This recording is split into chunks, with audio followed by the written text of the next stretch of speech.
It hurts. Down there, too, the giant widow whispered. The rancher pulled back and froze. It hurts. Down there, too.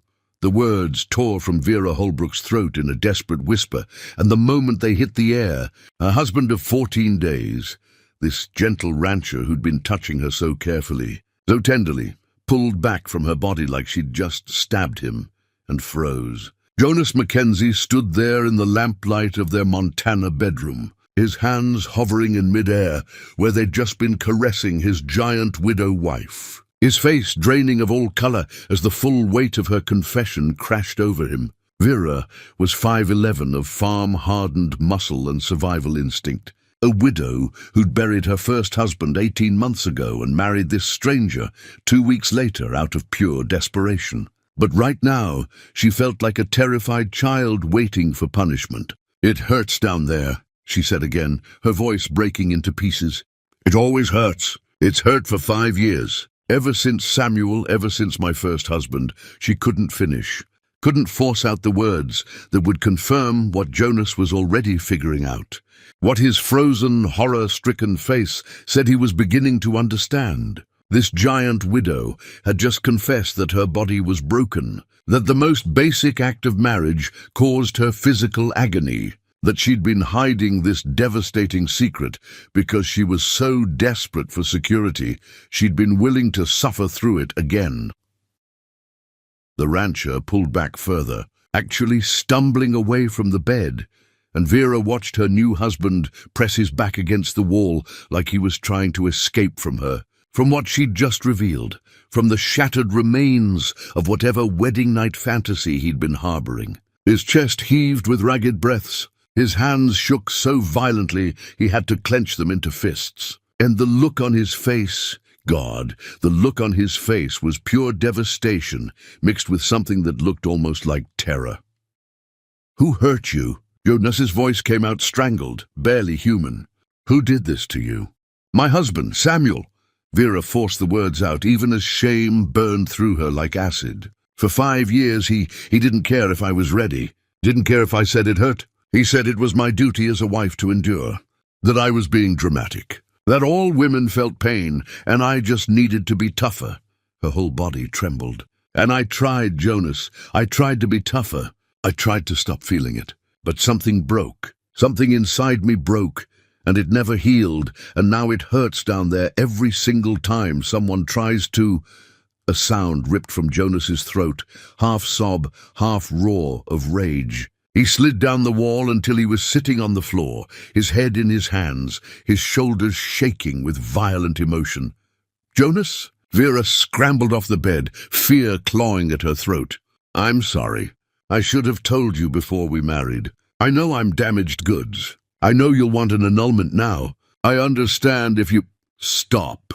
The rancher's voice was raw gravel. He looked up, and Vera saw his face was soaked with tears. Just stop talking. This was it. The moment her new life shattered. The moment she'd be sent away with nothing.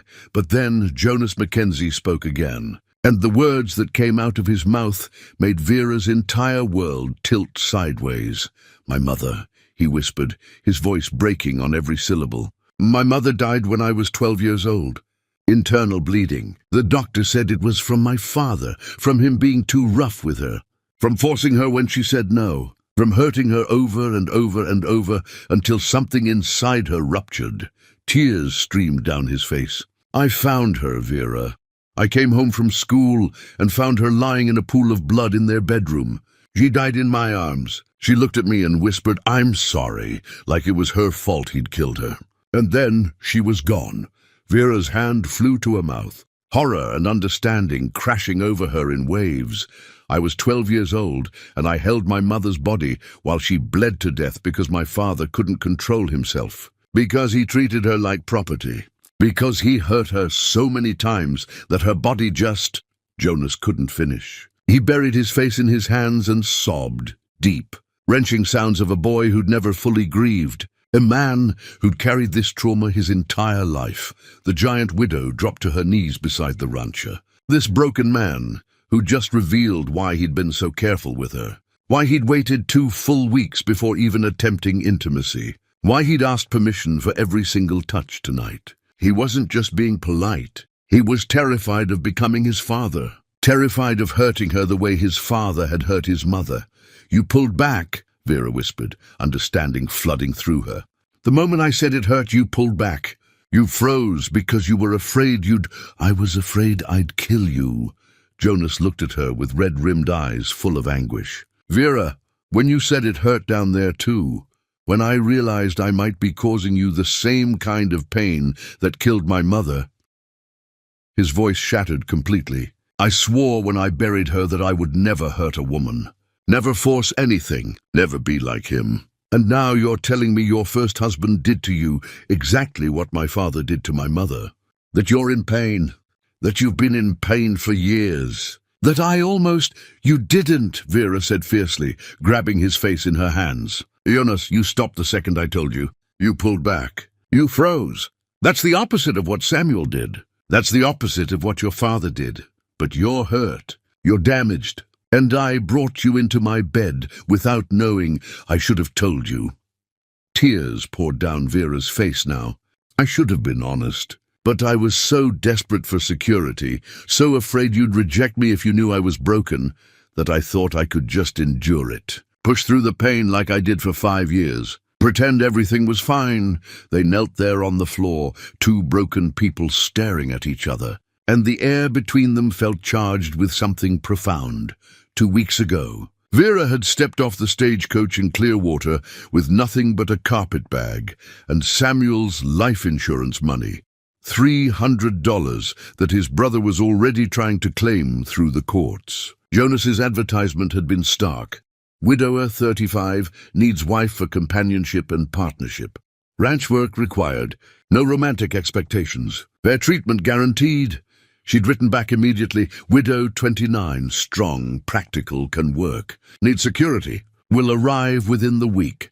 When she'd first seen Jonas waiting at the station, Vera's stomach had dropped. He was handsome in a weathered way, but more than that, he looked kind, gentle, the complete opposite of Samuel's hard edges and cruel hands. "Mrs. Holbrook." His voice had been soft. "That's me. I'm Jonas Mackenzie. Thank you for coming." He'd reached for her bag, not her hand. "I know this is unusual, but I promise you'll be treated with respect here." They'd married 3 days later. Jonas had insisted on separate bedrooms, said they should take time to know each other. Vera had been grateful and terrified in equal measure. Grateful for the reprieve. Terrified he'd eventually expect what all husbands expected. And tonight, after 2 weeks of careful distance, she'd worked up the courage to go to his room, to try to be a proper wife, to give him what she owed him for taking her in. But her body had betrayed her. The moment his hand moved lower, the pain had come roaring back, sharp and tearing and impossible to hide. Now they knelt on the floor together, and Vera saw something in Jonas's eyes that she'd never seen in Samuel's. Understanding. And more than that, a matching pain. "What do we do now?" she whispered. Jonas stood slowly, helped her to her feet. His hands were gentle, respectful, careful not to touch anywhere that might cause pain. "Now we go to bed," he said quietly. Just to sleep together. So you know you're not alone with this anymore. Jonas, I can't ask you to live like this. To have a marriage without— You're not asking. I'm choosing. He guided her to the bed, pulled back the covers. Vera, I've lived 35 years alone. 35 years afraid of becoming my father. Afraid of hurting someone. You think I'm going to throw away the first person who makes me feel like maybe I'm not broken? Like maybe there's a different way to be close to someone? They lay down side by side, fully clothed, a careful distance between them. The lamp flickered, casting dancing shadows. I don't understand, Vera said into the darkness. Why aren't you angry? Why aren't you disappointed? Because you trusted me enough to tell the truth. Because you stopped pretending. Jonas's voice was thick with emotion. And because tomorrow we're riding into town. We're seeing the doctor. We're finding out if there's anything that can help with the pain down there. And if there's not, if you're hurt permanently, then we figure out what marriage looks like for us. Our rules. Our way, Vera's breath caught. You really mean that? Every word. He reached across the space between them, offered his hand. She took it. "We're both carrying damage, Vera. Maybe that's why we found each other. Maybe that's what makes this work." She squeezed his hand tighter, and for the first time in 5 years, Vera Holbrook felt something other than pain when thinking about marriage. She felt hope. Morning came with frost on the windows and dread in Vera's stomach. Jonas was already up, making coffee, moving around the kitchen like last night's revelations hadn't shattered everything between them. "Ready to go to town?" he asked, pouring her a cup. Vera's hands shook as she took it. "Jonas, we don't have to do this. I've lived with the pain for 5 years. I can." "No." His voice was firm. "You've suffered alone long enough. Today we get answers." The ride to Clearwater took 2 hours. Vera spent every minute fighting the urge to turn back. What if the doctor confirmed she was broken beyond repair? What if Jonas finally realized what he'd gotten himself into? Dr. Henry Winters was older, with kind eyes that had seen too much suffering. When Jonas explained why they'd come, the doctor nodded gravely. "Mrs. Mackenzie, I'll need to examine you. Your husband can wait outside." The examination was brief but agonizing. Every touch sent pain shooting through Vera's body. When it was over, Dr. Winters helped her sit up, his expression troubled. "There's significant scarring. Internal damage from repeated trauma." He pulled out a notepad. "I won't sugarcoat this. Some of this damage is permanent. You may never be able to engage in traditional marital relations without severe pain." The words hit like a fist. Vera had known, but hearing it confirmed made it real. "However," Dr. Winters continued, "there are treatments that can help. Salves for the pain, exercises to promote healing, and most importantly, no more enduring. If something hurts, you stop immediately. Your body needs gentleness now, not more trauma." When Vera emerged, Jonas stood immediately, searching her face. "He wants to tell you," she said quietly. "About what he found." Dr. Winters explained everything. The extent of the damage, the limited treatment options, the likelihood that Vera would never fully heal. Jonas listened without interrupting, his jaw clenching tighter with every word. "So there's no cure," Jonas said finally. "No, but there are ways to manage the pain. And Mr. Mackenzie," Dr. Winters looked him straight in the eye, "your wife's body has been through significant trauma. Whatever intimacy you build in your marriage needs to be on her terms, at her pace. With her permission every step of the way." "Understood." They rode home in heavy silence. Vera waited for Jonas to say something, anything, about the life sentence she'd just been handed. But he stayed quiet until they reached the ranch. Inside, he finally spoke. "I'm going to kill him." "What?" "Your first husband. If he wasn't already dead, I'd hunt him down and make him suffer for what he did to you." Jonas's voice shook with rage. 5 years, Vera. 5 years of hurting you and telling you it was your duty. He's dead. It's over. It's not over. You're still living with what he did. Still in pain. Still believing you're damaged goods. Jonas crossed to her, took her hands carefully. "But here's what you need to understand. You're not damaged. You're wounded. There's a difference. Is there? Damaged means broken beyond repair. Wounded means you're healing. And Vera," his voice softened, "I'm going to spend every day helping you heal, whatever that looks like, however long it takes." Tears spilled down her cheeks. "What if I never heal? What if this is permanent? Then we build something different, something that works for us." He pulled her close, careful and gentle. "You don't owe me your body, Vera. You don't owe me pain. You owe me honesty, partnership, that's enough. But you're a man. You have needs. I need you safe. I need you healing. Everything else is negotiable." He kissed her forehead. "Now let's figure out what kind of marriage we're actually building. Together." The weeks that followed were unlike anything Vera had imagined marriage could be. Jonas was patient in ways that defied understanding, helping her apply the salves Dr. Winters prescribed, never pressuring her for anything physical, building intimacy through conversation and shared work instead of touch. But the town had opinions. At the general store, Mrs. Henderson cornered Vera while she was buying supplies. "Married a month now and still no sign of a baby on the way?" Is everything all right between you and Mr. Mackenzie? Vera's face burned. Everything's fine. It's just, well, a man has needs. And if you're not fulfilling your wifely duties, he might look elsewhere. I'm only saying this as a friend. She wasn't a friend. She was a gossip. But her words burrowed deep. That night, Vera found Jonas in the barn. The town's talking. Let them talk. They're saying I'm not being a proper wife. That you'll leave me for someone who isn't broken like I am. Jonas set down the bridle he was mending. Come here. She did, and he pulled her close, his arms solid and safe around her. I don't care what they say. I care about you. About us. He tilted her chin up. Vera, do you trust me? Yes, then trust that I know what I want. And what I want is you. Exactly as you are, but doubt still gnawed at her. That night, lying in the bed they now shared for sleeping only, Vera whispered into the darkness, what if you wake up one day and resent me? What if you realize you've wasted your life on a woman who can't give you everything? Jonas turned to face her, his hand finding hers under the quilts. Then let me tell you what you've given me. You've given me someone to talk to at the end of long days. Someone who laughs at my terrible jokes. Someone who works beside me instead of behind me. Someone who makes this ranch feel like a home instead of just a place I survive. That's not the same as it's better. His voice was fierce. Vera, I spent 35 years alone because I was terrified of hurting someone, of becoming my father. You've shown me that intimacy isn't just one thing, that building a life with someone means choosing them every single day in 100 small ways. Tears slid down her cheeks. I'm choosing you too. Every day, then we're doing just fine.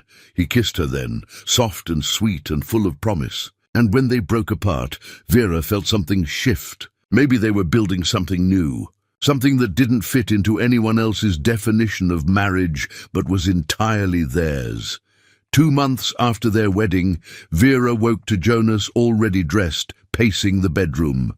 What's wrong? I got a letter yesterday. Didn't want to worry you. He handed her a crumpled envelope. It's from Samuel's brother. He's contesting your claim to the life insurance money. Says the marriage wasn't valid because Jonas's jaw clenched. Because it was never consummated. Ice flooded Vera's veins. How would he know that? Town gossip travels. Mrs. Henderson has a cousin who works at the courthouse. So what do? We fight. We get a lawyer. We prove the marriage was legal. Jonas sat beside her. But Vera, if we fight this, people are going to ask questions. Personal questions. They might demand proof that we've been intimate. Shame burned through her. And we can't provide that proof because I'm broken. Stop calling yourself broken. His voice was sharp. You're not broken. The law is broken. A system that says a marriage only counts if a woman suffers through pain. That's what's broken. But they'll take the money. And without it, I have nothing. I'll have to leave. You're not leaving. Jonas grabbed her hands. We'll find another way. Sell some cattle. Take out a loan. Whatever it takes. Jonas, I can't let you bankrupt yourself for me. You're not letting me do anything. I'm choosing this. I'm choosing you. He pulled her close. Besides, you think I'd let Samuel's brother win? Let him profit off the suffering he caused you? Never. But the legal battle was brutal. Samuel's brother hired expensive lawyers who painted Vera as a gold digger who trapped a vulnerable widower. The town turned against her, whispers following her everywhere, people crossing the street to avoid her. One afternoon, Jonas found her crying in the barn. They're right, she sobbed. I did trap you. I married you knowing I couldn't give you a real marriage. I'm exactly what they say I am. No. Jonas knelt in front of her. You married me for security. I married you for companionship. We were honest about what we needed. That's not trapping, that's partnering. But you deserve more. I deserve to be happy. And Vera, I'm happier now than I've been in 23 years. Since before my mother died, you did that. Not despite your pain, but because of everything you are. She looked at him through her tears. Even if we lose the money, even if I cost you everything, we'll rebuild, together. He wiped her tears away. But Vera, I need to ask you something, and I need you to be completely honest. What? Do you want this marriage? Not because you need security. Not because you're afraid of being alone, but because you want me, us, this life we're building. Her breath caught. Did she? Had desperation turned into something real? Yes, she whispered and realized it was true. I want this. I want you. Even with all the pain and complications and impossible situations, I choose you, Jonas. His smile was devastating. Then we've already won. The courthouse was packed the day of the final hearing. Samuel's brother sat in the front row with his lawyers, looking smug and certain of victory. Vera's hands shook in her lap until Jonas covered them with his own. Whatever happens, he whispered, we face it together. The judge, a stern-faced man named Clayton, reviewed the case with cold efficiency. Mr. Holbrook contests the validity of Mrs. Mackenzie's claim to her late husband's life insurance, arguing the current marriage is fraudulent due to lack of consummation. Mrs. Mackenzie, how do you respond? Vera stood on trembling legs. This was it.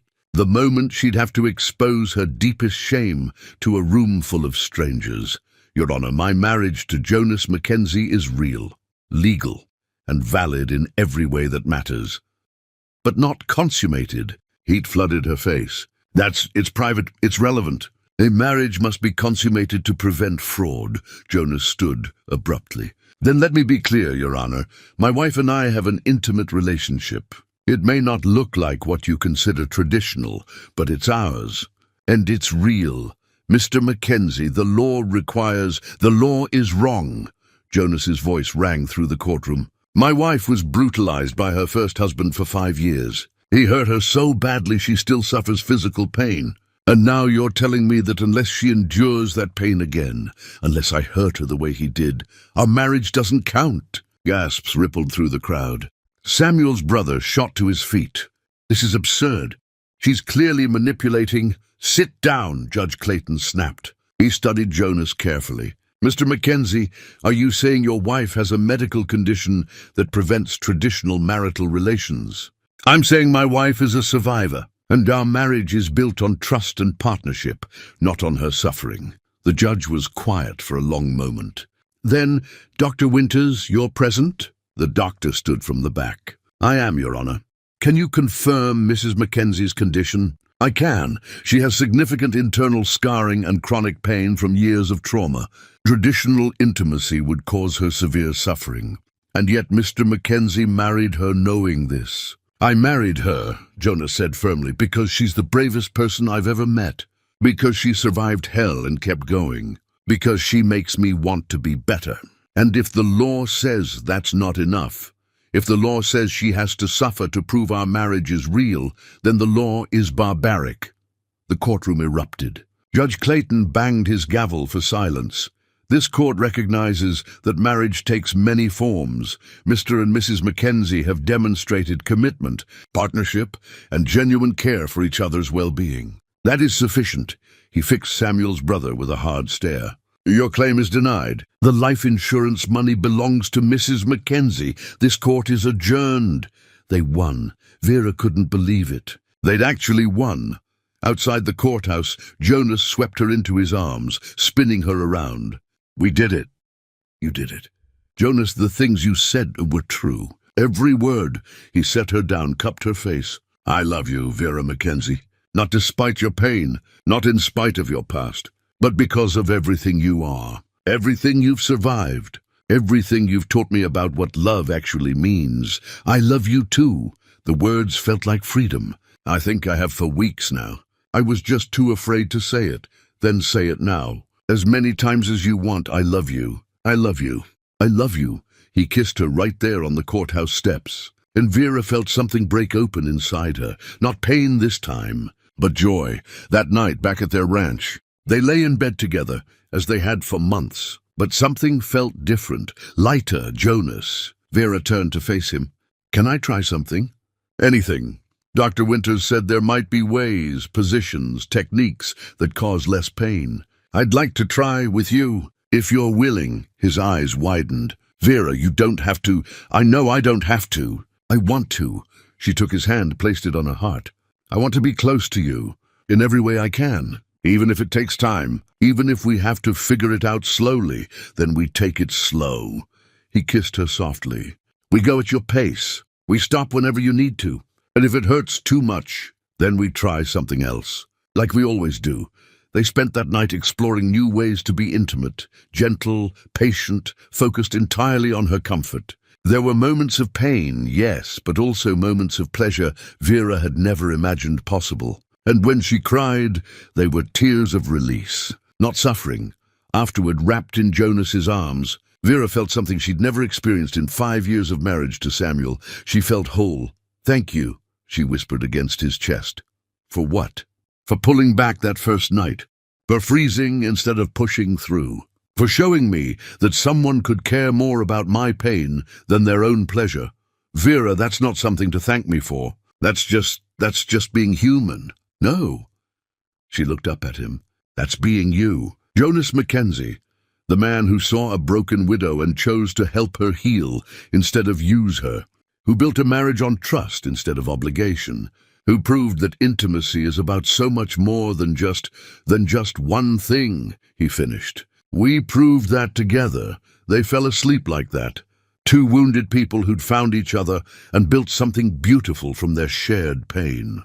6 months later, Vera stood in their kitchen making breakfast when Jonas came in from the morning chores. He wrapped his arms around her from behind, kissed her neck. "Good morning, wife." "Good morning, husband." She turned in his arms. "I have news." "Oh?" "I'm pregnant." Jonas froze, just like he had that first night, but for an entirely different reason. "How?" "I thought Dr. Winters said it was unlikely but not impossible. And apparently we figured out the right way." She laughed through sudden tears. "We're having a baby, Jonas." He picked her up, spun her around, both of them laughing and crying at once. When he set her down, his hand went to her still flat belly with such tenderness it made her heart ache. "A baby. A baby." His voice was full of wonder. "Vera, I'm going to be a father. The best father." "I know it. How do you know?" "Because you're already the best husband. Because you chose gentleness over force. Because you taught me that healing is possible even when everyone says you're broken beyond repair." They stood there in their kitchen, holding each other, and Vera thought about that first night, about whispering, "It hurts down there too," and watching her husband pull back and freeze. But how that moment of frozen horror had been the beginning of everything good in her life.